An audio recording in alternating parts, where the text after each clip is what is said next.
bienvenidos a un capítulo más del primer podcast peruano hablando de Web3, blockchain y cripto. Y el día de hoy, 12 de julio, con un Bitcoin que ya nos tiene cansados, que no quiere romper esos $20,000, pero lo bueno es que si eso no rompe, igual tú aquí sigues siendo bullish en el conocimiento. Y aquí es donde yo quiero darle la invitación a Rincón Financrypto. ¿Qué tal? ¿Cómo te ha tratado el mercado, Rincón? Muy bien, amigos. Bueno, contento de estar aquí nuevamente en este nuevo episodio. Lamentablemente, Bitcoin sigue todavía en una condición en la que no sabemos si se va para arriba o para abajo. Bueno, hay de todas las posiciones. Lo que sí es cierto es que tenemos una nueva invitada esta vez, una dama. Así que quiero darle la bienvenida a Mariel Lang, quien nos acompaña en este episodio. Mariel, cuéntanos, ¿cómo estás? Hola, ¿qué tal? Un gusto hablar con ustedes dos y bueno, un saludo a todos los que nos escuchan o que nos escucharán.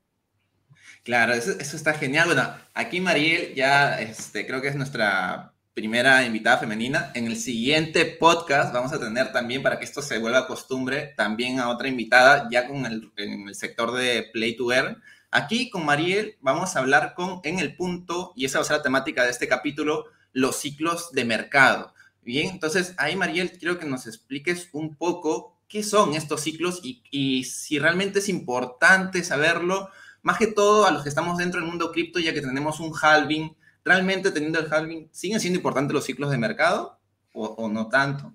Sí, lo que pasa es que yo creo que muchos están acostumbrados a que los ciclos de un activo digital se determinan por las condiciones de ese activo digital. O sea, en Bitcoin debería ser recompensa por bloque y ya.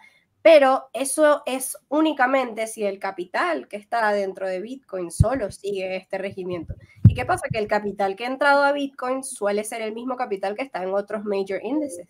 Entonces eso significa que el ciclo macro también va a afectar a Bitcoin. Y eso no debería ser malo, que es mucha gente como que, bueno, pero ¿por qué hay que se mantenga solo para la plebe? Si se mantiene solo para la plebe, no vamos a llegar tan rápido a donde nos gustaría llegar.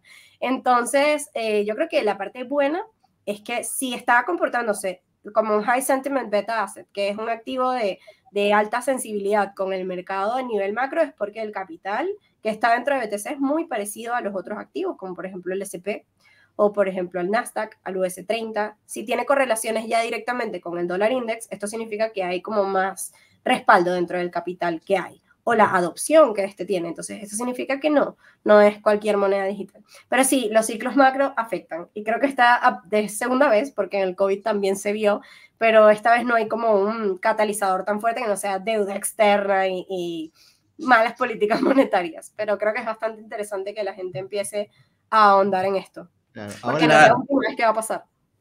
claro. Claro, y ahí, por ejemplo, bueno, le doy el pase a Rincón, que lo estoy vocalizando la pregunta y se le ha quitado de la boca. Disculpa, Rincón, te doy el pase. No, sino que justamente sabemos, Mariel, que tú, bueno, no estás reciente, sino que ya llevas un tiempo en el mundo cripto y hemos visto que cada vez más Bitcoin va siendo más afectado, tan igual que, por ejemplo, un SP 500 o las acciones típicas, y casi se mueve de forma similar.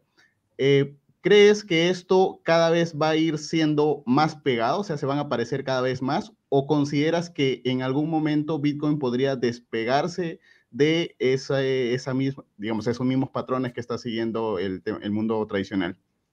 Por lo menos una de las cosas que nos tocó vivir a los que estamos allí desde antes de la burbuja gigantesca del 2017 es que casi todas las caídas eran cuando nada más estaba cayendo.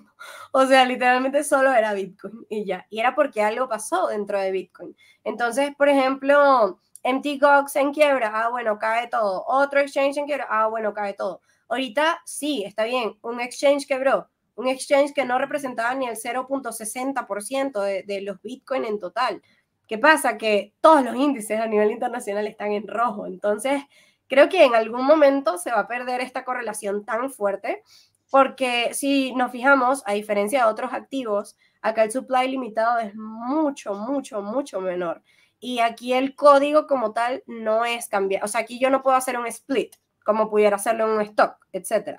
Entonces, ¿qué pasa? Que ese tipo de tecnología, más el hecho de que si tienes una billetera que no tenga dirección estática, eres prácticamente irrastreable, va a llegar a cierto punto donde Para mí, una de las primeras señales de que esto va a pasar es que se va a reducir la volatilidad. O sea, ya cuando en un ciclo bajista veamos una caída de nada más el 50% y se frenó, que ya lo hemos visto antes, pero luego volvimos a tener 80, ya se ha reducido la volatilidad, ya deberíamos despegarnos un poco de la correlación porque ya entraríamos a una vista distinta sobre el activo digital. Para mí esto puede tardar, o sea, pueden ser 4, 5, 6 años, todo depende de cómo se mueve el mercado. Claro, hay uno de los puntos que quiero resaltar de lo que mencionaste, es el tema del split, ¿no? Entonces, y yo creo que es uno de los puntos fuertes que tiene Bitcoin al no tener eso y que la gente no lo valora tanto, ¿no? Porque vemos el halving como una percepción global, pero no vemos específicamente en los detalles específicos en qué nos ayuda. Por ejemplo, una de las empresas que hizo split, si no me equivoco, fue Amazon recién, que bajó el precio de su, bueno, lo dividió el precio de sus acciones en varias microacciones, ¿no? Y eso, pues, en Bitcoin no se hace. O sea, bueno, en realidad están aumentando el supply. Entonces, claro. es muy lógico. Sí, y ahí, por ejemplo, bueno, Bitcoin, si queremos, Bitcoin no tiene split, tiene dips, ¿no? Entonces, por ahí hay un juego de palabras, pero, pero su supply sigue siendo estable. Su ratio de inflación, por así decirlo, anual, se mantiene y va disminuyendo en el tiempo. Entonces, y ahí también quería enfocarme en ese punto cuando tú mencionas que Bitcoin tenía en sus momentos, en los siglos anteriores, en los cuales pues caía solo el mercado cripto, porque claro, cae Bitcoin y arrastra a todos los demás, pero ahora, pues como decía Rincón, ya estamos como en una correlación que esté más directa con los mercados tradicionales y esto también es en base a un live, vengo rescatando palabras que, de diferentes eventos en los cuales hemos estado contigo, un live en el cual dijiste, ¿no? Que la riqueza en realidad no se crea, porque lo único que puede crear riqueza es la Fed o un banco central que puede imprimir ese dinero. Uno básicamente lo que hace es ganarle a alguien más su riqueza. Y entonces todo este capital que llega al mercado cripto en realidad viene del mercado tradicional. O sea, realmente la inversión institucional viene de ese lugar, ¿no? Entonces, por ende, el mercado cripto, si es que en algún momento quiere independizarse, tendría que tener sus propios fondos de inversión de dinero que recircule en cripto, digamos, ¿no? Un tema así. Y ahora, hablando de todo este dinero, siempre las inversiones tienen que analizar un poco el tema de cómo va la macroeconomía, sea el sector que estemos, ¿no? Porque recordemos, pues, que el flujo de dinero va cambiando. Y todo esto está en base a ciclos, y hay distintas fases de estos ciclos. Más o menos, ¿en cuántas fases se divide o cuáles son estas fases de un ciclo económico, María? Para mí, una de las cosas más importantes sobre los ciclos económicos es que es algo que la gente no ha entendido. Sí, obviamente el capital es el que empuja este ciclo, pero la conducta humana es el que decide cuando hay una capitulación o cuando hay un tope de burbuja o un blow off top, etc. Y los ciclos económicos son algo que existe desde que el mercado inició, o sea, desde hace más de 100 años ya. No es como que, ay, ahorita que están usando eso del ciclo económico para explicar, no. Literalmente es una serie de fases por las que pasan la economía y que suelen suceder hasta que llega la fase final y luego es un ciclo. Y sí, a diferencia de la historia no se repite, aquí sí. Aquí literalmente los ciclos se repiten. Entonces, ¿qué pasa? La economía tiene ciclos distintos, ¿no? Y yo no le llamaría fenómeno, pero sí hay momentos en los que no suele tardar lo mismo. Lo que puede variar es el tiempo o los espacios en los que se repiten estos ciclos, pero el comportamiento de las fases sigue siendo lo mismo. Entonces pasamos por el periodo de recesión y el periodo de expansión principalmente. O sea, vamos a verlo como lo más grande, lo macro es literalmente recesión y expansión, que es como la recesión es cuando la economía tiene ya 2 quarters, por lo menos negativos, aunque hay veces que la recesión ya viene de antes, pero los quarters son muy maquillables. La información que nos dan a nosotros del rendimiento de una economía puede sonar muy positiva, pero si los primeros 6 índices están hacia abajo, no es positiva en realidad. Y hay que ver el background allí. Entonces, principalmente hablamos de esas fluctuaciones ciclos. Hay gente que también, fluctuaciones cíclicas, o hay gente que les llama ciclos comerciales. Son principalmente la expansión, ¿verdad? Que es lo que quisiéramos estar ahorita, y la recesión. Y se conoce como ciclo, ¿no? Porque cuando se termina, empieza de nuevo. O sea, sí, cuando termina una expansión no es que empiezas una recesión de una vez, pero no tienes el mismo flujo de caja que antes, ni los mismos comportamientos que antes. Hay muchas veces que hay un blow off top duro porque todo depende de la transición monetaria. Y por lo menos en el dependiendo de qué tan rápido se recupere la economía, entramos o salimos de un ciclo o no. Y hay veces que entramos en un preciclo. ¿A qué me refiero con esto? Aquí si hay una caída muy abrupta, mucha gente puede pensar que estamos en una recesión de una vez, pero ese periodo puede ser cortamente vivido. Significa que, bueno, estuvimos allí 2 meses, entonces técnicamente no fue una recesión. ¿Qué fue lo que pasó durante el COVID? La recuperación económica empezó muy rápido. O sea, les estoy hablando de que en febrero todo tumbado y para abril ya había muchísimas cosas positivas, ¿no? Porque la inyección de capital fue fuerte. Entonces, los ciclos económicos son los mismos, el comportamiento macro no lo es, la deuda externa tampoco lo es. Entonces, eso es lo que tenemos que entender. Hay cosas que van a ser variables y hay cosas que no. Claro. Y aquí, por ejemplo, hablaste de unos índices para poder ver, digamos, la fase del ciclo en la cual estamos. Uno de ellos, y corrígeme si me equivoco, sería el IPC, ¿no? Que es el índice de precio del consumidor, que es Sí, básicamente sí. el que está en tendencia. El 2022 ha sido el año del IPC. Sí, sí. Sí, no, y por lo menos yo creo que he visto demasiados tweets tipo CPI, IPC o Gross Domestic Product, etc. Creo que antes no le prestaban tanta atención a los índices económicos como tal. Entonces, ¿qué pasa? Mucha gente me dice, pero ¿por qué estás viendo el de Estados Unidos? Y yo, ¿por qué Estados Unidos es el dólar? Aunque no tenga respaldo, ellos escogieron eso, soltaron el gold standard y dijeron, somos los reyes del mundo, y la gente dijo, ok, entonces, ¿qué más vamos a hacer? Hay que seguir la economía, ¿no? Entonces, el Consumer Price Index, ¿verdad?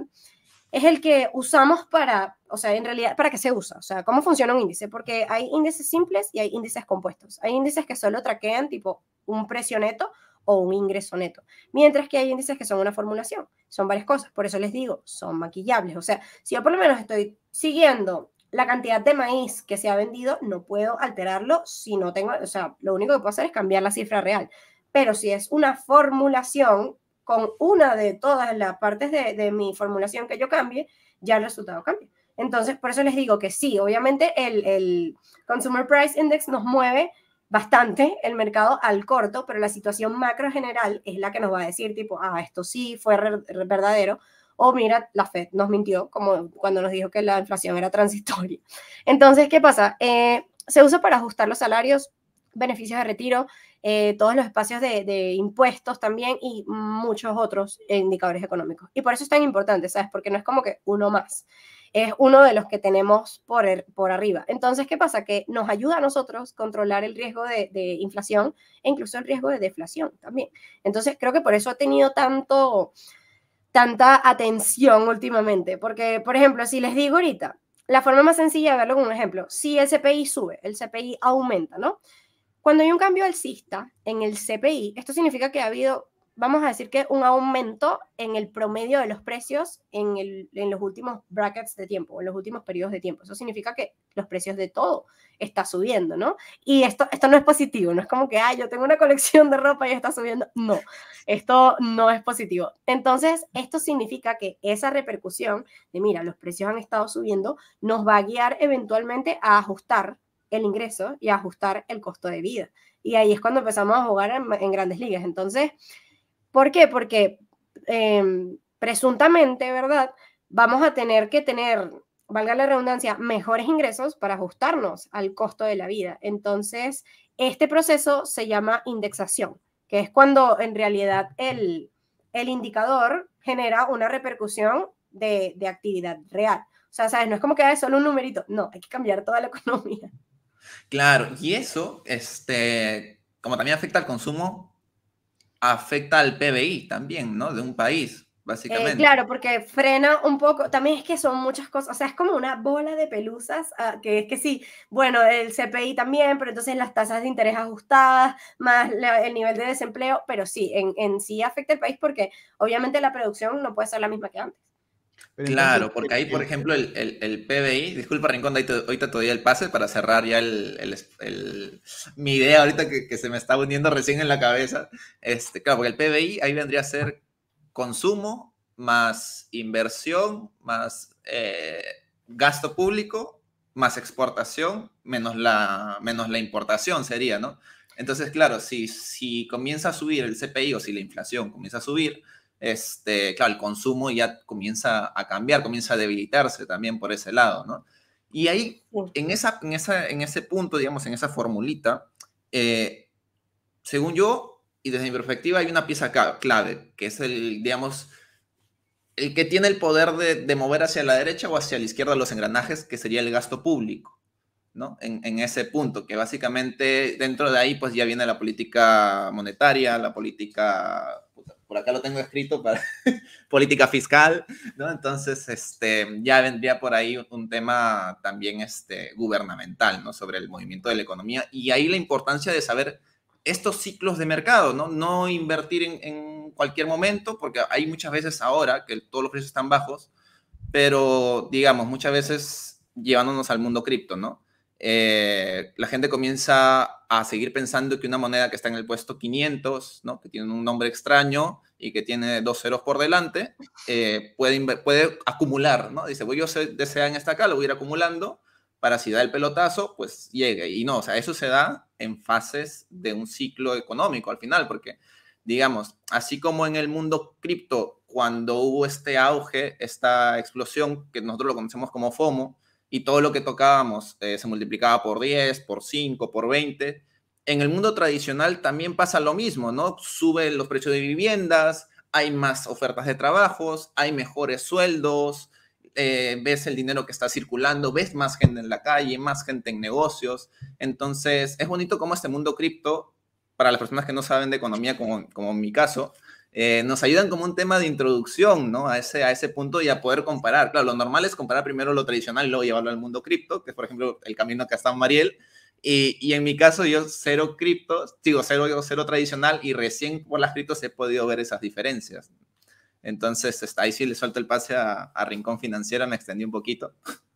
No, está buenísimo. De hecho, pues creo que independientemente si has conocido o no antes el sector tradicional, pues a estar en el mundo cripto, y si quieres ser exitoso, te obliga a que tengas que estudiar un poquito de macroeconomía, ¿no? Sí. Pero yo quería volver un poquito hacia atrás en la pregunta que te hizo Protocolo, y estaba escuchándote atentamente y hacía una inferencia de que si es que estamos en un mercado alcista, por ejemplo, y el IPC empezara a despegar, ¿podría significar esto un indicio de que ya hemos alcanzado la cima y está habiendo un cambio de ciclo económico?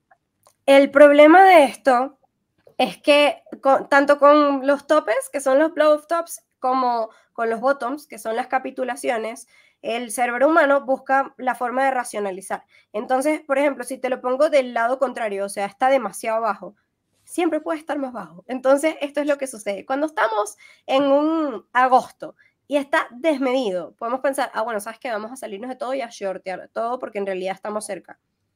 Septiembre, octubre, noviembre, ya en noviembre tú ibas a pensar, bueno, entonces capaz diciembre es igual. Entonces, ese es el problema con los indicadores económicos, que siempre pueden extenderse mucho.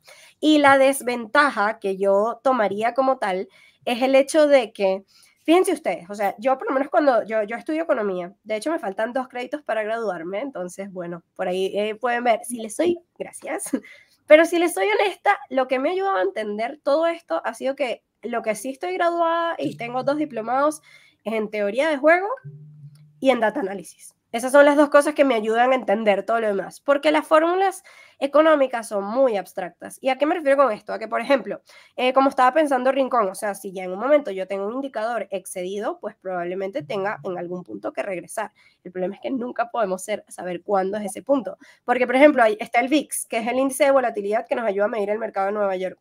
Antes se había salido una sola vez, que fue en el 2008. Ahorita se ha salido como 20 o 30 veces y no siempre vuelve a entrar de rango. Entonces hay muchos puntos ambiguos. Y algo que me encanta decir es, ningún modelo económico sirve, algunos son de ayuda, ya, literal. Pero ninguno es una religión. Que eso es lo que, por lo menos a los economistas nos pasa mucho, que es tipo, no, bueno, es que el GDP, o sea, para que ustedes vean, el GDP, que es como el Producto Interno Bruto, o sea, es el Gross Domestic Product, se calcula de una forma que tú, y después te voy a decir quién lo calcula, que es como que va, bueno, todo cae por su propio peso, o sea, primero esto mide, y para que tú veas, no mide el gasto público ni siquiera, o sea, mide el consumo privado más inversión gruesa privada, o sea, todo esto es per cápita, literal, más inversión de gobierno, más gasto de gobierno, más, paréntesis, exportación e importación.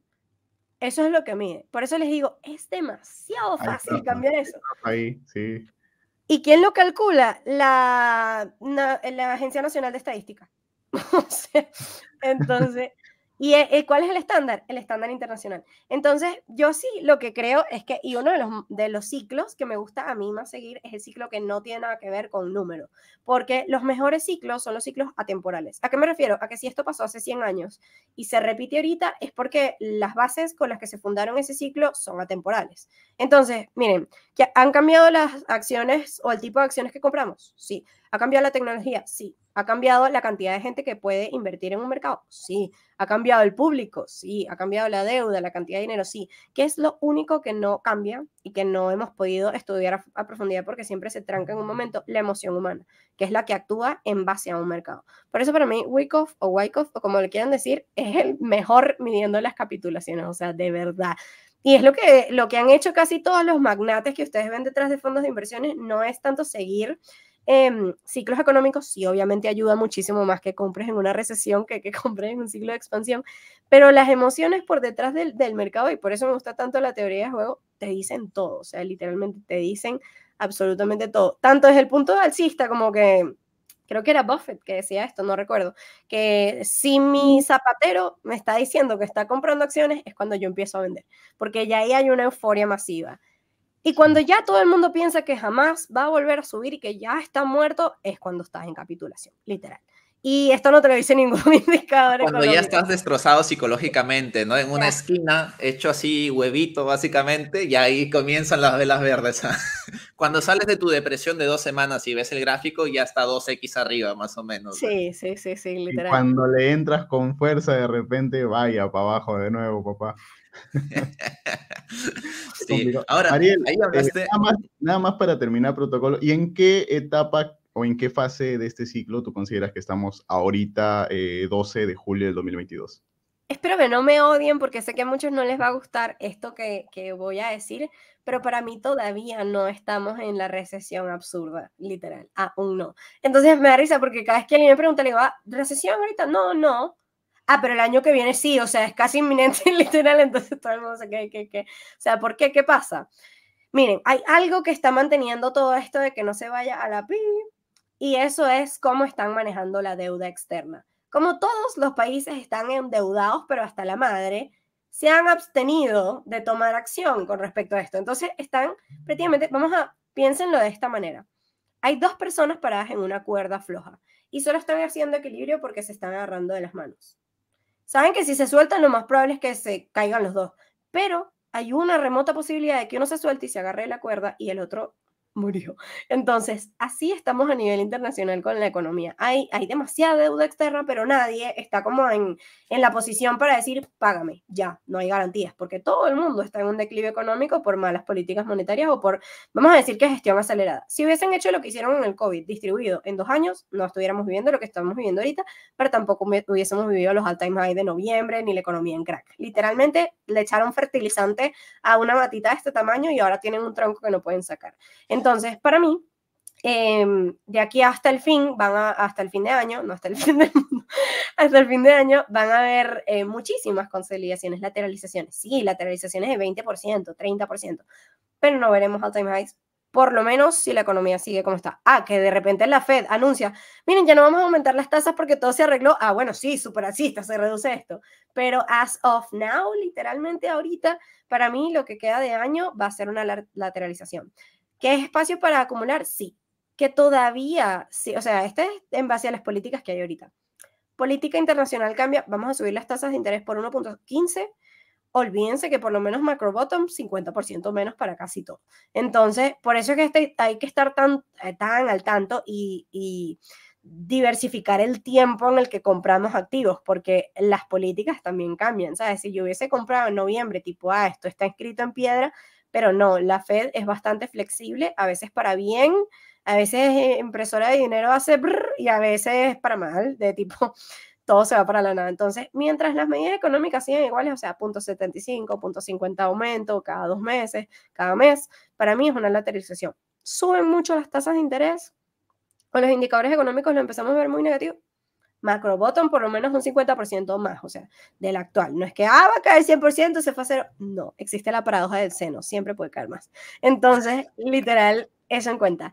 Y sí, para el año que viene sí estaremos en ese periodo de recesión. El periodo de recesión es cuando esa lateralización dura más de lo que debería durar y todo está negativo. No ves los pumps de relief como tal, pero tampoco hay, o sea, esa economía que no ves en internet tampoco la vas a ver en la vida real.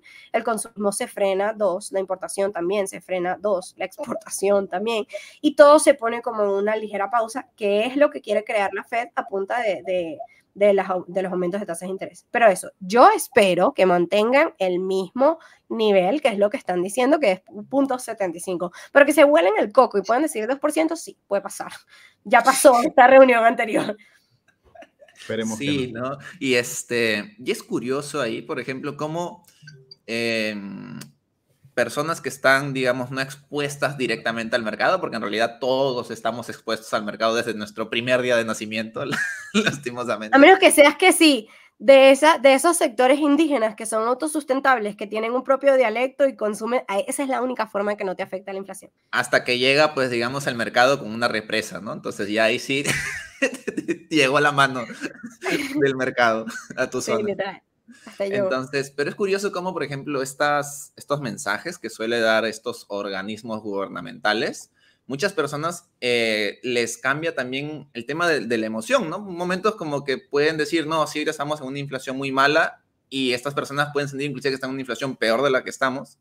Y luego, si este ente gubernamental dice, no, descuiden, ya con esto lo hemos solucionado, las personas psicológicamente van a ver todo mejor. O sea, no se llegan a cuestionar o a ver más a profundidad ahí. Y yo creo que ese es un punto como que en el cual todos hemos estado en un momento. Y es muy curioso como ahora es como ver, si digamos, si vemos un telar, ¿no? Siempre toda la vida hemos visto como que lo bonito, pero nunca hemos visto quién está detrás hilando todos esos hilos al final, ¿no? Y ahorita estamos como del otro lado, hemos dado la vuelta y estamos viendo todas las costuras que hay y los fallos entre costura y costura y dónde pueden ocurrir posibles errores de un destejimiento, digamos, una cosa así. No, y creo que algo gracioso es que últimamente me he topado con mucha gente anti-criptos, anti-Bitcoin, pero es que solo vienen cuando todo está bajito. Cuando todo está en all-time high no se atreven a soltar una palabra. Y me han dicho, lo que pasa es que el sistema es literalmente absurdo. Y yo, mira, si tú me estuvieras comparando Bitcoin con trueque, yo te aceptaría que es absurdo. ¿Por qué? Porque el trueque es un bien finito por un bien finito, literal, es un intercambio de valor. Pero si me comparas Bitcoin con el sistema actual, me estás diciendo que una impresión infinita para intercambiarse por bienes que en algún momento se van a acabar y fomentar una economía literal desmedida en consumismo tiene más lógica que un sistema descentralizado que permita accionar el P2P y ahí todo el mundo se queda. Pero es lo mismo, o sea, ¿con qué lo comparas? Literal. Y más ahorita, o sea, más ahorita que está este meme de Bitcoin es dinero de mentira, los bancos con la impresora y que, bueno, sí, los bancos y que, y me da risa porque también está leyendo y que si quieres entender cómo funciona el sistema monetario como tal, el sistema monetario actual, solamente tienes que leer las reglas de monopolio. Y entonces la regla de monopolio decía, ¿qué hacer si el banco se queda sin dinero? Entonces dice, el banco nunca puede quedarse sin dinero. Si el banco llega a quedarse sin dinero, toma un papel, anota una cantidad que quieres usar y esos billetes son válidos siempre y cuando los emite el banco. Luego, cuando se regresen todos los billetes, los anteriores pueden seguir en circulación. Y yo, sí, válido. Claro, y ahí recapitulando un poco hacia atrás, que me quedé con esa dudita para el público, mencionaste lo de la teoría del juego, si no me equivoco. Ahora, yo sé que pues alguien que sea curioso puede entrar, buscar en Google diferentes documentos o buscar, digamos, videos en YouTube, ¿no? Que expliquen resúmenes, pero si por ahí alguien quiere comprarse un libro sobre este tema, ¿algún título de libro que les podrías recomendar? Ojo, aquí nada es recomendación financiera, cada quien compra bajo su propia responsabilidad, inclusive de los libros. Sí, no, y bueno, bajo su responsabilidad. Si después me parece absurdo, no lo compre. Entonces, para serles súper honesta, de hecho se pueden certificar, la certificación no es costosa, eso sí es bastante larga y los van a poner a modelar juegos y probablemente no se diviertan, pero sí se divierten, que degeneradamente como yo. Entonces estudien la certificación de Stanford, está completamente disponible por internet, la pueden buscar o la pueden hacer por Coursera, que es la misma certificación y es bastante económica. Entonces, para hacerles... Y vaya, llegó vaya. el momento esperado del medio tiempo. Hoy día tenemos un sorteo de 10 NFTs muy chéveres gracias a nuestros amigos de Acu.pe. Acu es un proyecto que quiere ayudar al negocio, a los negocios a aceptar pagos con criptomonedas de forma sencilla usando su plataforma. Cada NFT, mucho ojo aquí, cada NFT recibirá el valor de $1 en el toque Acu. Para más información, visitar su página web acu con Q y con K .acu.pe. Sí, exacto. Y ahí pues explicarles que el código QR que viene un inicio, una vez que entren, los va a redirigir a un Linktree, bien, básicamente, donde dentro de este Linktree podrán ver una encuesta y básicamente tienen que llenar cómo llegaron al podcast, dejar su wallet de MetaMask, porque si no, cómo les llega el NFT, y van a ser, en este caso, Rincón, corrígeme ahí, los 10 primeros en orden de llegada o será sorteo en este caso. Ya lo veremos, esa es una sorpresa. Bien, perfecto. Estamos perfectamente organizados en ese punto. Pero bien, igual, muchas gracias por Vayan a reclamar sus Mariel, disculpa que te cortáramos, ya es tradición. No, yo después vi el reloj y yo, uy. Okay, claro, eso es para ponerle un poquito de emoción aquí. En realidad es un segmento que se está convirtiendo en el más esperado, digamos, porque siempre saben que aquí en De Cero a Cripto pues tenemos algo para los fieles oyentes y los que nos ven a través de YouTube. Sí, por ahí siempre tratamos como de obsequiar algo a la comunidad. Por ejemplo, la semana pasada fue un pop-up de una prueba de asistencia. De paso también para que vayan conociendo, porque mucha gente conoce desde la teoría, pero pues de ahí en la práctica hay mucha gente que conoce qué es un NFT y no sabe cómo crearlo. Y crear un NFT es muy sencillo, ¿no? Entonces esos puntos siempre son buenos a través de los obsequios como para incentivar la mente también por ahí, ¿no? Entonces, Mariel, disculpa que te cortáramos. Estabas hablando del tema de Stanford y la certificación que si bien es extendida, pues... si les agrada ese tema, lo van a disfrutar mucho. Sí, miren, uno de los mejores libros como tal para mí, o sea, y también es como el patrón Bitcoin, o sea, literalmente es para entrarle a la teoría de juego, es uno que se llama El arte de la estrategia. Y este es de Avinash K. Dixie, si no me equivoco, se llama El arte de la estrategia y es la guía de un teorista del juego para lograr cosas, literal. Entonces te va a ayudar a entender por qué estudiar esto, porque mucha gente me pregunta tipo, ay, ahora sabes jugar ajedrez, y yo, that's not el punto, pero es bastante bueno. También hay otro que es de John von Neumann, que habla bastante de la teoría aplicada a la economía, y es literalmente teoría de juegos y el comportamiento económico. Este otro libro es bastante bueno. Y si quieren ver una película, Una mente brillante les va a ayudar a entender para qué sirve, en realidad. O sea, más tangible. Entonces, eso. Casi todo el mundo me pregunta, ¿cómo una mente brillante? Sí, solo que con Excel no estamos en ese nivel de coco. Claro, está genial. Espero que la gente por ahí lo haya apuntado. Los que están manejando ya saben que esto lo pueden volver a escuchar, así que sigan manejando, no se vayan a chocar por ir apuntando al mismo tiempo.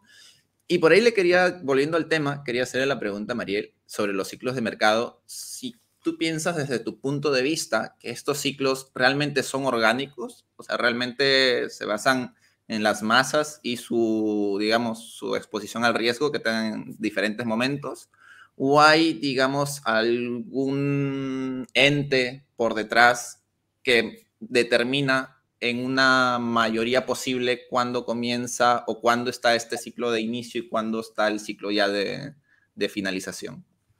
Yo creo que, o sea, ¿hasta qué punto es manipulable? Porque muchos preguntan como que, ¿qué es? O sea, para definirlo creo que hay que definir qué es manipulación. O sea, manipulación es vehementemente tomar la decisión de cambiar algo a curso personal sabiendo que hay otras personas afectadas allí. Entonces, ¿qué sucede? Por ejemplo, en los mercados en general, he escuchado mucho la palabra manipulación, pero excesivo, sobre todo en la gente que hace trading. Entonces, ¿qué pasa? Para entender qué cosa sí está manipulada o qué cosa es simplemente un acuerdo. hay una cantidad de órdenes públicas, sobre todo en pares de trading como BTC o USDT, donde no tenemos una parte, vamos a decir, o sea, no tenemos un order book privado, ya que el ledger es técnicamente público. Entonces, todo el mundo tiene información de dónde hay probablemente pares de venta, dónde no, dónde hay excesos de liquidez, etc. Si yo soy una persona que tiene 10 billones de dólares y la cantidad de liquidez actual es 4 billones de dólares, mi orden por mercado no se va a poder llenar. El precio se va a mover y se va a llevar todas sus órdenes, todas las órdenes contrarias a la mía. Eso técnicamente no es manipulación porque la persona no tuvo acceso a información que tú no tuvieras. Lo que pasa es que tuvo la visión de entrar allí y tú eras liquidez. Tú no eras, esta persona le voy a robar su trade. No, tú simplemente eras liquidez dentro de un gráfico. ¿Qué pasa? Que cuando hablamos de manipular la economía es prácticamente la única forma de hacerla funcionar. Y de ahí vienen las tasas de interés, los productos internos brutos, los niveles de exportación, las tasas de exportación, cómo se fija el precio de una moneda o el intercambio de una moneda, etc. Como ustedes han visto, por lo menos ahorita estamos en el bajo del euro en 20 años. Entonces, ¿qué pasa? ¿Hay un grupo de personas que se ponen de acuerdo? Sí, ya esto sí todo el mundo lo sabe. Hay un Fondo Monetario Internacional, está la Reserva Federal, que hay un grupo de personas un poco más arriba que se beneficia de esta toma de medidas, en efecto. Hay muchas multinacionales que son literalmente las dueñas del mundo y no porque yo quiera decir, son la élite, no. Si te fijas en sus reservas de liquidez, son en efecto dueñas de un porcentaje bastante fuerte del mundo y ellos en sí se benefician por estas medidas económicas. ¿Por qué? Durante la pandemia, la Reserva Federal decide dar créditos sin cobrar porcentaje. Yo, persona común y corriente, voy y pido un crédito y probablemente me lo niegan, pero una compañía de 40 billones de dólares al día pide un crédito y se lo aprueban sin porcentaje, ya es como que hay ahí una manipulación. Pero en realidad hay niveles en los que no es una manipulación, sino simplemente el accionar de mercado, pero hay niveles en los que sí, claramente es a raíz de un propósito mayor al que tal vez todos nosotros podamos entender. Claro, una de las herramientas, pienso yo, de posible manipulación podría ser los tipos de interés, básicamente porque es como que abrir y cerrar una de las llaves de flujo de dinero que ingresa al ciclo, ¿no? Ahora, estos tipos de interés, de acuerdo a si es que están muy bajos, como cuando ocurrió el crash prepandemia, básicamente el dinero fluyó a todas partes y ahora pues que ya estamos con una inflación alta, básicamente el dinero se está retrayendo. Y aquí es donde comienzan a ver los diferentes tipos de inversiones, ¿no? A renta fija, a renta variable. Y bueno, dentro de esta renta variable queda como una renta variable de alto riesgo o de riesgo, por así decirlo. ¿Cuánto crees, o si es que crees, que afecta directamente estos tipos de interés a, digamos, la decisión de los inversores en diferentes tipos de renta? Mira, yo quiero ser como que súper honesta acá porque el problema, y por esto es que no quería tocar el tema de las CBDCs, pero lo voy a tener que hacer, es que la única forma de controlar el flujo de caja es literal con los tipos de interés. Y ya, o sea, yo puedo decir literalmente en definir pautar una tasa de interés para que la economía se ralentice o pautar una tasa de interés para que la economía fluya fácilmente. Si literalmente las tasas de interés por préstamos, por ejemplo, están en cero, obviamente todo el mundo va a pedir un préstamo y va a fundar un negocio, se va a comprar una casa, va a hacer, etcétera. ¿Cuál es el problema? Que estas tasas no suelen ser fijas. O sea, tú no puedes conseguir un fixed rate de comprar una casa por 20, 30 años. De hecho, tú firmas el contrato y aceptas que por 20 años tú vas a pagar, sea cual sea la tasa. Que la tasa es 12% ahora y la compraste en cero, sí. Entonces, ¿qué pasa? Que la única forma de manejar la economía son las tasas de interés a nivel de flujo de caja. Hay muchas otras cosas que puedes hacer, o sea, puedes incentivarla imprimiendo dinero, la vas a volver nada, como pasó ahorita, o puedes retirar dinero, que también lo están haciendo. Sin embargo, los tipos de interés son lo que prácticamente afecta en varios niveles a la economía. Los otros modus operandi como tal de la Reserva Federal solo van a cierto nivel, tal vez a consumo externo, o tal vez a propiedad privada, o tal vez a macro ambiente, pero las tasas de interés le afectan tanto al corporativo que tiene una compañía de billones de dólares como a la persona de día a día que quiere tener una cuenta de ahorro. Entonces, ¿qué pasa? Que si fuera la forma tradicional, la inflación no debería estar en este nivel, está en estos niveles por lo que pasó el año antepasado durante el COVID y vamos a decir que inundamos el mercado de capital y eso nunca había pasado. Ahorita, no solo, o sea, a mí me da risa porque no solamente están aplicando las tasas de interés, sino que están quemando dinero. O sea, están retirando dinero de flujo, creo que en unos 40 y tantos billones al principio y luego 94 billones iban a retirar al mes para poder bajar la circulación y parar un poquito la inflación porque la inflación fue desmedida. ¿Qué sucede? Que la gente ahorita, tanto las empresas o las personas naturales, jurídicas, como quieras, no prestan la misma atención que prestaban hace 5 o 6 años, cuando la economía no había pasado por esa etapa de fertilizante. Entonces, si yo agarro y subo las tasas de interés y tengo el mismo flujo de caja y la gente todavía no está ahorrando y la gente sigue pidiendo créditos, entonces voy y la subo más y la subo más y la subo más hasta que a los 3, 4, 6 meses yo tenga algún tipo de resultado que me frene la economía. Entonces ese es el problema que han estado teniendo ahorita, que el control está sobre la tasa, pero no hay control sobre la deuda externa ni hay control sobre el expending. O sea, la persona puede decir, ok, las tasas de interés en 2, no me importa, y ya, y se va. Entonces, lo duro es que prácticamente por uno pagan todos, y si la mayoría no hace o no sigue el flujo que quiere o el curso que quiere una reserva federal que determina, que es un ente privado, que no sé si eso les parece absurdo, pero a mí me parece súper absurdo. No creo tampoco que debería ser un ente de control público, o sea, no creo que debería ser un gobierno, pero no una compañía privada. Entonces, simplemente, si la gente no hace lo que la Fed le da la gana, pues entonces la política tiene que ser más dura. Y va a ser más dura, y eso va a azotar a toda la economía. O sea, yo les soy honesta, yo no veo forma de que la inflación baje sin entrar en una recesión a profundidad. O sea, no, es que no hay manera.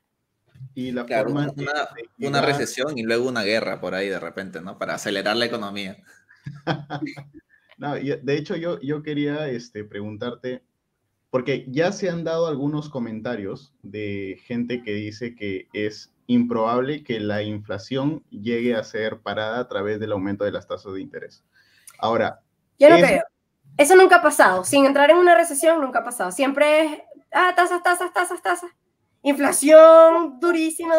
Recesión, ya no está tan fea la inflación. Pero, mira, no sé, seguramente ha pasado otras veces en la historia, pero creo que ha sido la suma de muchos eventos muy catastróficos, entre ellos la guerra que hubo entre Ucrania y Rusia, que movieron mucho el panorama. Actualmente la tensión que existe por los territorios que hay en Asia, lo que es China con Estados Unidos. Entonces siento que se han juntado varios cisnes negros que están golpeando más allá, o sea, mejor dicho, que se están sumando al hecho de que se ha impreso, pues, dinero como si fueran volantes. Claro, ahora lo extraño es ver un cisne blanco, ¿no? Como que ahora ya tantos cisnes negros que ahora lo extraño es ver un cisne blanco. Por ahí algo que diga, no, ya todo se puso normal. ¿Qué pasó? No, sí, o sea, miren, yo les soy honesta. Creo que sí, hay muchas cosas. Entonces tú puedes pensarlo de tipo a casualidad, ¿sabes? Es un cisne negro, nunca había pasado esto, o pensarlo de, sospechoso, nunca había pasado todo esto al mismo tiempo. Pero sí, es una combinación de muchísimas cosas. Sí he escuchado a la gente que dice que tipo con Miren, yo les soy honesta, si las tasas de interés este año frenan la inflación, eso sería la primera vez que ha pasado en la historia y sería un milagro. O sea, si lo otro es un cisne negro, este es un dinosaurio literal que revivió y es transparente. Y al mismo tiempo es neón y brilla en las noches. O sea, te estoy diciendo que si lo logran hacer, que para mí es prácticamente imposible, pero lo más lógico es que sigan con las tasas de interés, entremos en una recesión, tal vez una recesión no tan dura como las anteriores, pero sí de alto periodo, porque si ves con las tasas van tantos, 0.75. No, la siguiente no vamos a aumentar a 1, es poco probable, la siguiente 1. Entonces, ¿sabes? Ya perdieron cualquier tipo de credibilidad tampoco, porque es muy distinto decir, se está considerando, a decir tipo, no. Pero es que como ellos saben, es compra el rumor, vende la noticia. Una vez que se sepa cuál es la tasa, se va a especular en base a ese número, entonces no les conviene. ¿Y qué sucede?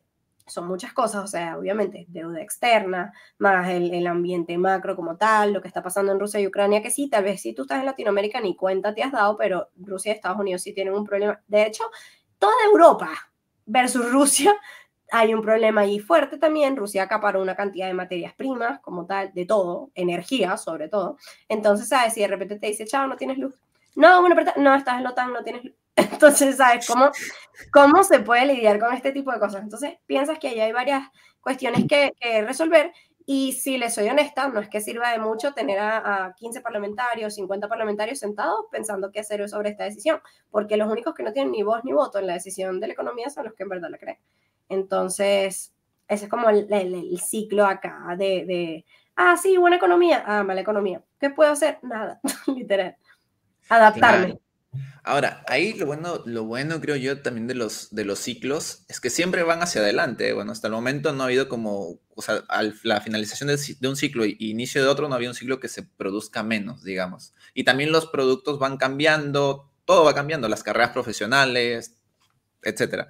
Entonces, ahora, desde ese punto de vista, llevándolo un poco al mercado cripto y comparándolo un poco con los diferentes tipos de rentas que tenemos, Bitcoin ahorita en qué tipo, o sea, ya sabemos que no es fija, pero dentro de lo variable, ¿en qué categoría estaría? O sea, ¿estaría casi igual que un S&P 500 o más riesgoso que un S&P 500 como un Nasdaq o más todavía? No, yo creo que Bitcoin es como un volatility 75, o sea, inoperable. Literal, si te fijas, es un indicador. O sea, obviamente Bitcoin es un activo de propiedad digital, ya, un commodity, como lo quieran ver, pero también es un indicador de qué tanta adopción hay dentro de un sector descentralizado y qué tanta de esa adopción es porque valoran literal la única propiedad privada real que hay, no el precio. Entonces, ¿que el precio repercute? Sí. O sea, no es por nada, pero fíjense ustedes todo lo que ha pasado y el PARA no ha quebrado 17. O sea, no ha quebrado 17. En cambio, en la burbuja del 2017 fue que, ¡pum! Adiós, vete a 3.000.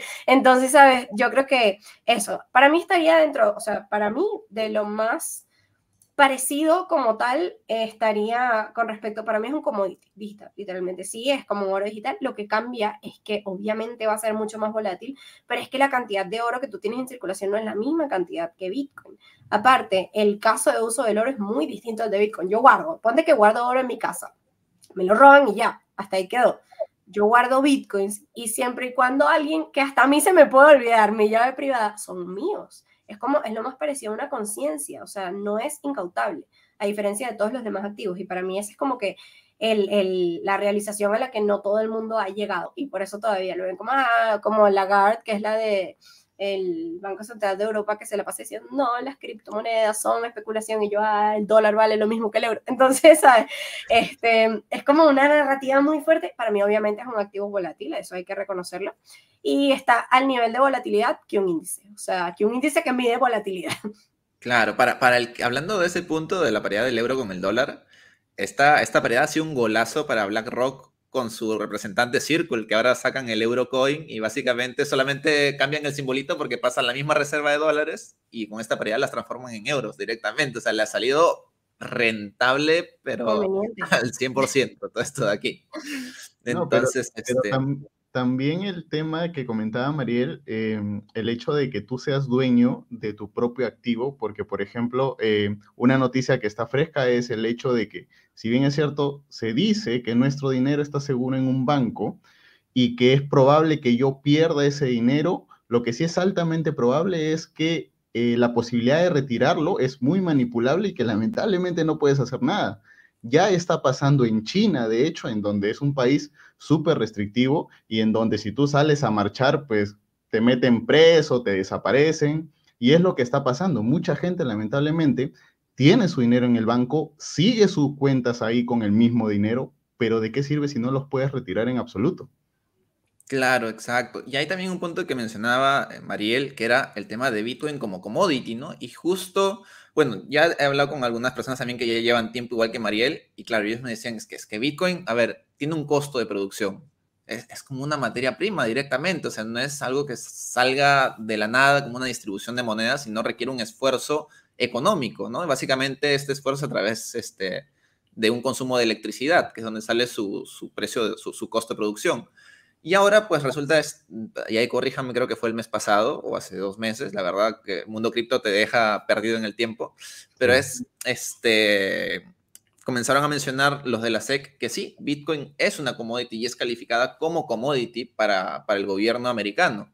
Entonces, y esto uno ya lo va hilando, ¿no? Dices, bueno, ya aquí ya le están prestando más atención. Qué curioso que justo sea ahora cuando ya más gente conoce mucho más de Bitcoin. No es como que el ciclo del 2017 fue como que el primer empujón, ¿no? Es como que esa persona que la ves en una fiesta ya la conoces de algún lado, pero no le hablaste tanto. Y ya ahora la has vuelto a ver y es como que dices, oye, yo te vi en el 2017 cuando costabas $17,000, ¿no? Ahora que ya te veo en 30,000, pues qué tal. Y hay como una mayor confianza. Entonces, qué curioso por ese lado que todo cae preciso en un momento específico, ¿no? Y ahora pues no, ahora sí ya Bitcoin es commodity.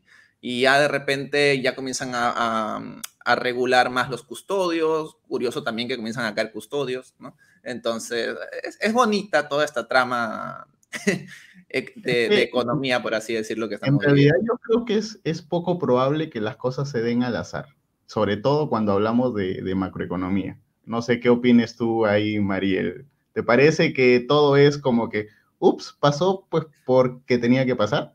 Mariela ahí O en hay su una cuarto mano. tiene tipo esas películas que están todas las paredes rayadas con números y fotos de eventos, ¿no? Y decía, ¿por qué la Sí, gente no lo ve?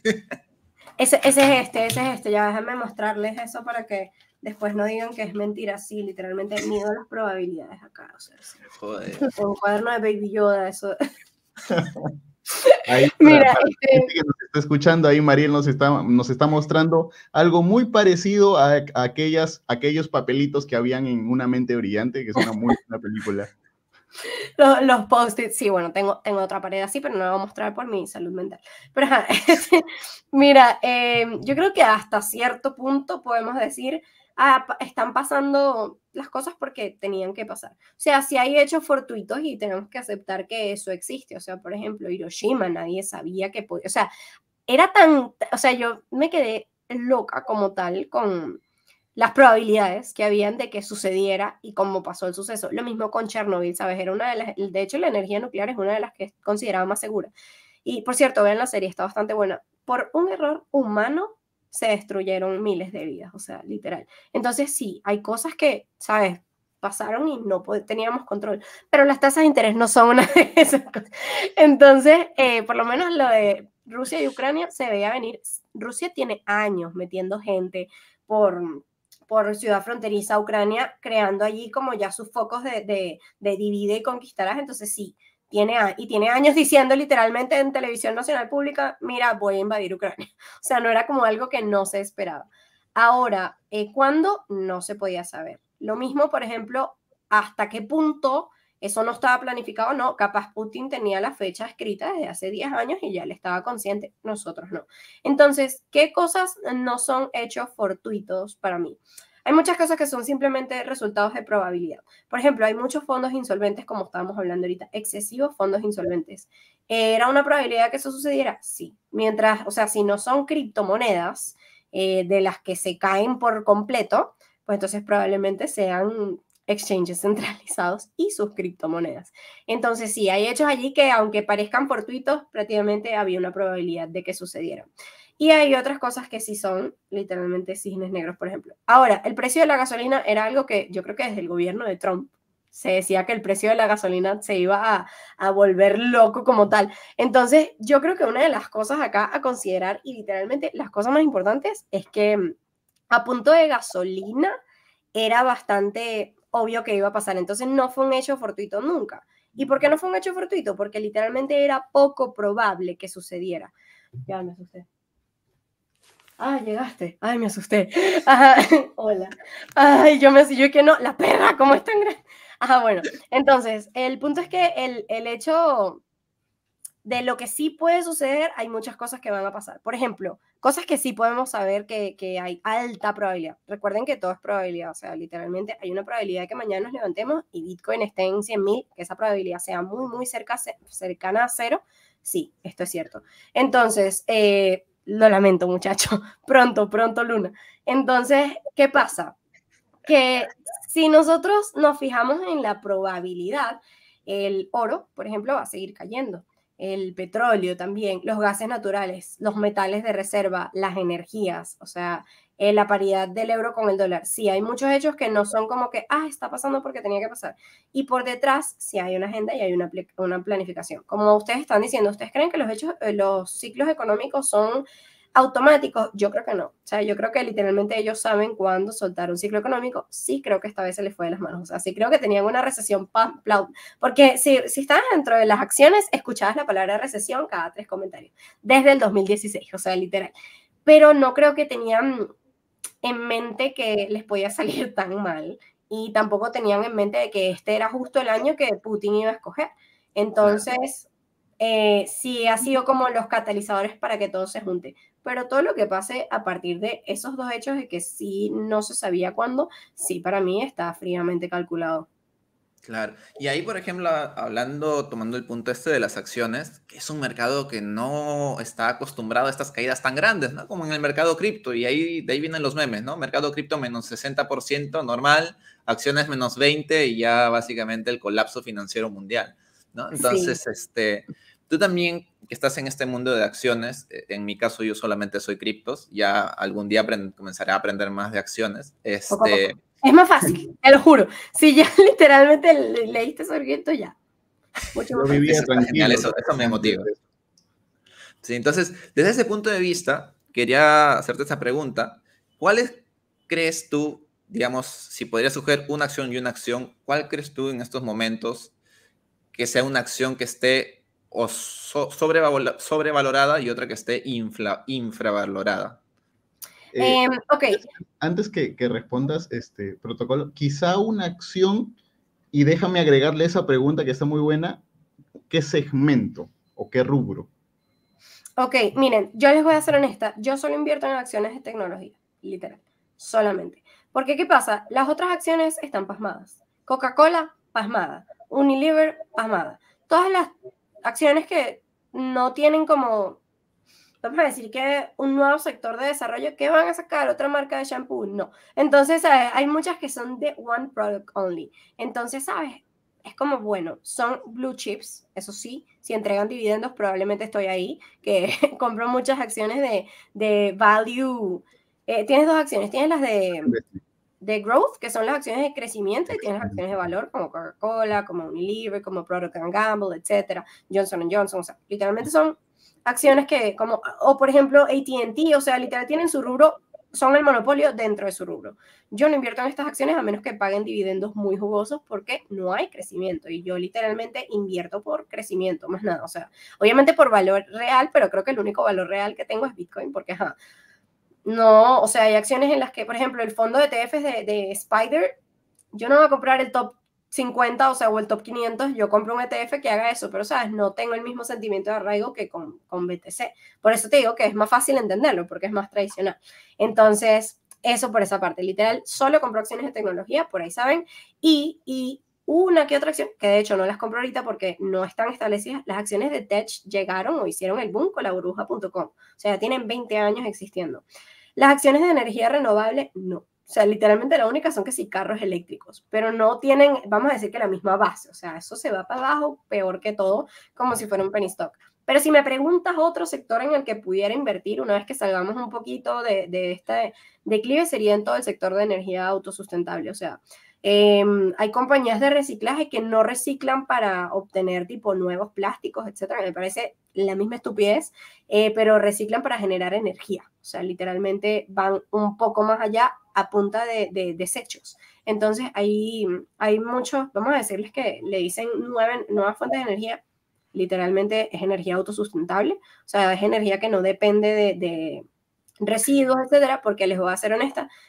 Yo tengo vamos a decirle instinto, pero en realidad la probabilidad de que se peguen de la emisión de cambio climático y de toda la parte de huella de carbono para decir que por eso la economía no funciona es más alta que todas las anteriores. O sea, le estoy diciendo que va a venir una narrativa pronto, antes de 2030 por lo menos, de que el mundo se va a acabar por esto. Y sí, obviamente hay una parte importante, no podemos seguir votando todo porque el mundo se va a acabar, pero no tiene nada que ver con la política monetaria en realidad. Entonces, eso, se va a anclar mucho por ahí. Ahora, si te digo una acción que yo creo que está infravalorada ahorita, y creo que puede tener, yo saco todo esto con el PE ratio, o sea, es el P/E radio. Todos lo saco así, no es como que, ay, lo busco por internet, no, todos lo saco con el radio PE y ya. O sea, no me voy a análisis personal ni nada por el estilo, ¿no? Para mí una que está overvalued es Nvidia y también PTON. Para mí son las dos que yo todavía vendería. O sea, literal, y las estoy shorteando desde febrero. Entonces, esas son, o sea, literal, Peloton Interactive, que es PTON, y Nvidia, que las dos están en Nasdaq. Entonces, esas para mí. Y Peloton también es el creador de bicicletas eléctricas.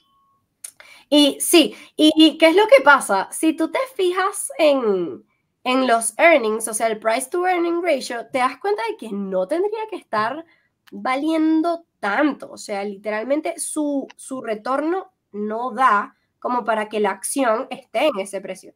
Y aparte, sí, obviamente las bicicletas cuestan $2,000, $1,000, $1,200, pero no tienen esa demanda. Entonces, por ahí yo he estado shorteando esas dos.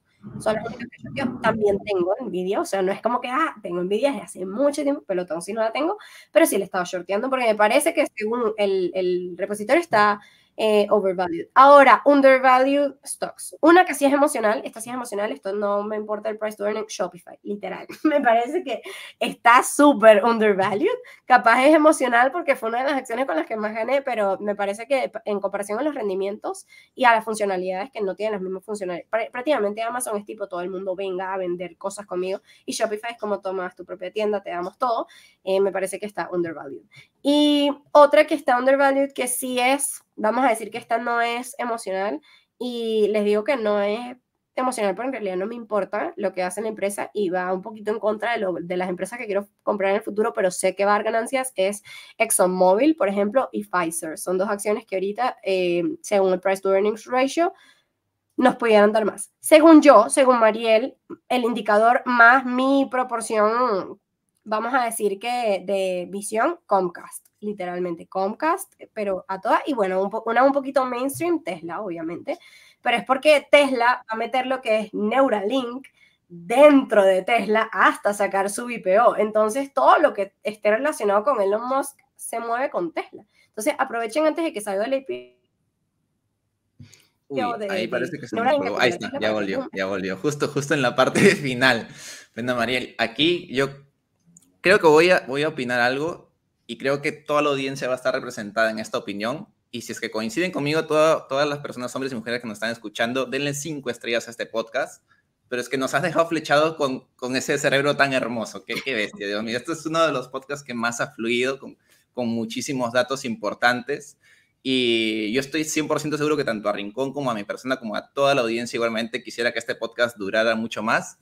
Lastimosamente ya hemos llegado a nuestra hora y nos hemos quedado con hambres de seguir aprendiendo más. Y habían preguntas todavía que quedaban ahí, unas dos, pero eso tal vez puede dar parte a una segunda parte en un futuro para volverte a invitar para una nueva temática aquí al podcast de Cero a Cripto. Entonces, sin nada más que decir, Mariel, si quieres comunicar tus redes sociales, ¿dónde te pueden encontrar? Sabemos que estás en más de una y tienes una gran comunidad en cada una de ellas. Me pueden buscar en @MarielLangSaez. Se repite la L, no ninguna otra letra. Si alguien les escribe que cómo va su comercio, no soy yo. Ahorita, ¿cuántas veces se repite? 2 nada más, porque ahorita aparece un Mariel con triple L. Sí, no, es MarielLangSaez, todo pegado.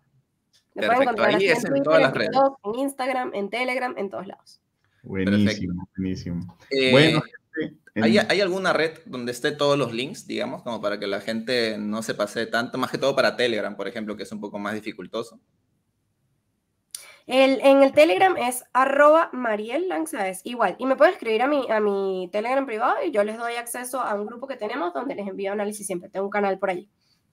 Perfecto. Bueno, Rincón, te doy el pase por ahí para que ya... Bueno, gente, como siempre, si no quieren perderse de absolutamente ningún episodio, recuerden que estamos en todas las plataformas, estamos en YouTube también, y bueno, obviamente estamos en Google Podcast, en Apple Podcast, estamos en Spotify, estamos también en Audius, así que vayan a escucharnos también en la plataforma realmente descentralizada.